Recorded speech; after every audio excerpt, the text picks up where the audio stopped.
There's high drama in Emmerdale next week as Nate Robinson's funeral spirals into total chaos, with Cain Dingle at the center of a furious showdown. Still raw with grief after his son Nate Robinson had been killed and disposed of in a nearby river, Cain Dingle lashes out after discovering a shocking twist involving his son's life insurance in scenes yet to air.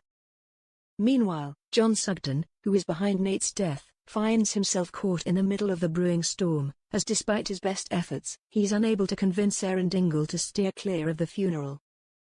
Aaron instead asks John to convince Nate's wife, Tracy Robinson, to allow the Dingles to go to the funeral, and a begrudging John fails to get through to Tracy.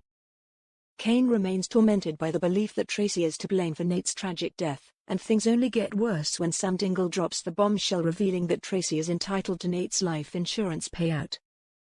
Convinced it's a motive for foul play, Cain sees red. Cain explodes and tells Tracy he'll be at the funeral whether she likes it or not. On the day of the service, Tracy is unnerved to see DS Walsh outside the church. The Dingles gather behind the hearse, but the funeral party descends into chaos with an argument. Unable to stand it any longer, John makes an emotional appeal for a truce but is roped into doing the eulogy instead of Tracy. Aware of DS Walsh's presence, John struggles as he starts the eulogy, and it looks like, under pressure, he might confess. Meanwhile, at a dead end with surrogacy agencies, Charity Dingle is on a mission to help Sarah Sugden. But Sarah's aunt, Victoria Sugden, Isabel Hodgins, is overwhelmed when Charity asks her to be a surrogate.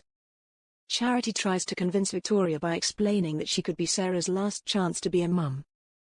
Charity and Cain are united as they commit to making Sarah's dream come true. But Robert is gobsmacked when Victoria tells him about Charity's request. As Moira Dingle grows concerned that Cain is pushing his grief aside to focus on Sarah's surrogacy, Sarah is furious when her uncle, Robert, reveals how Charity went behind her back and asked Vic to carry her baby. Later, Ryan Stocks gently informs Cain that he's been scammed when a potential surrogate from an agency is a no-show,